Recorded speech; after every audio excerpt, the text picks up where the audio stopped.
Mae'r fideo yma'n edrych ar rannu llythrennau. Eto, wrth rannu llythrennau gan lythrennau tebyg, mae angen gwneud y gwrthwyneb i beth sy'n digwydd wrth luosi llythrennau tebyg. Enghraifft. Nawr, mae gen i enghraifft hyn.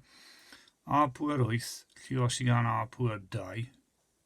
Gan fod yr un llythyren gyda ni, na gyd i ni'n gofyn wneud, wrth gwrs, yw adio'r pwerau, a mae'r ateb yn dod mas yn A pŵer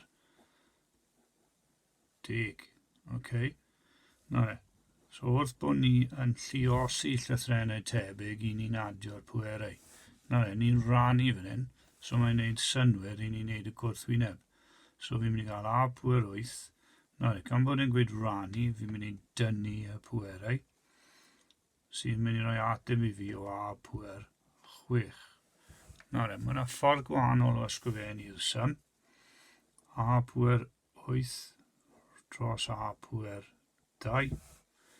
A lle hwn cael ei ysgrifennu mas yn llawn A lluosi A, lluosi A, lluosi A, lluosi A. 1, 2, 3, 4, 5, 6, 7, 8. 8 ohonyn nhw, mae bach yn hir wyntog. A wedyn mae gen i A lluosi A ar y gwaelod. Cofiwch fel ffracsiwn i ni'n gallu canslo sawl A sy'n mewn A 1 yn canslo gyda 1. Sawl A sy'n mewn A 1, sawl A sy'n mewn A 1. A wedyn beth sy'n ôl dy fi ar y top yw 1 lluosi 1 sy'n 1. A lluosi A, lluosi A, lluosi A, lluosi A, lluosi A. Cofiwch mae pŵer o A heb rhif yn 1 wrth bod fi'n lluosi.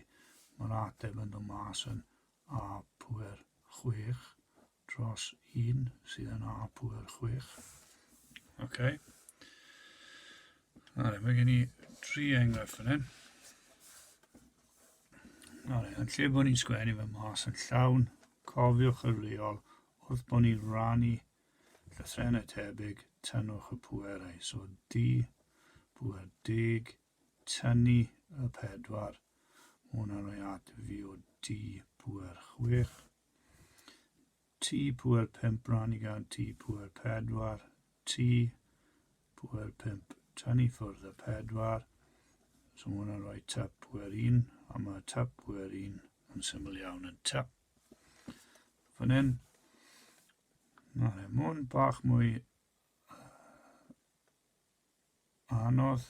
Right, so 4 tynnu ffwrdd y 4 yw W pŵer 0. Ond os ydyn ni'n sgwennu W pŵer 4 rannu W pŵer 4 mas yn llawn, mae gen i W lluosi W lluosi W lluosi W wedi rannu gan W lluosi W lluosi W lluosi W. Os fi'n edrych ar ein, sawl W sy'n mewn W 1, sawl W sy'n mewn W 1, sawl W sy'n mewn W 1, canslo 1, 1, 1, 1, 1. So beth sy'n gen i ar y top, 1 lluosi 1 lluosi 1 lluosi 1 yw 1. 1 lluosi 1 lluosi 1 lluosi 1 yw 1. 1 wedi rannu gan 1 yw 1. So mae'r ddau cwestiwn wedi cael ei datrys mewn ffordd gwahanol. Ond mae hwn yn profi bod unrhyw beth i'r pŵer dim, wastad yn hafla 1. Cos mae'r ateb yna, yn dod o union yr un cwestiwn, ond wedi datrys mewn ffordd gwahanol. Okay? A dyna ni.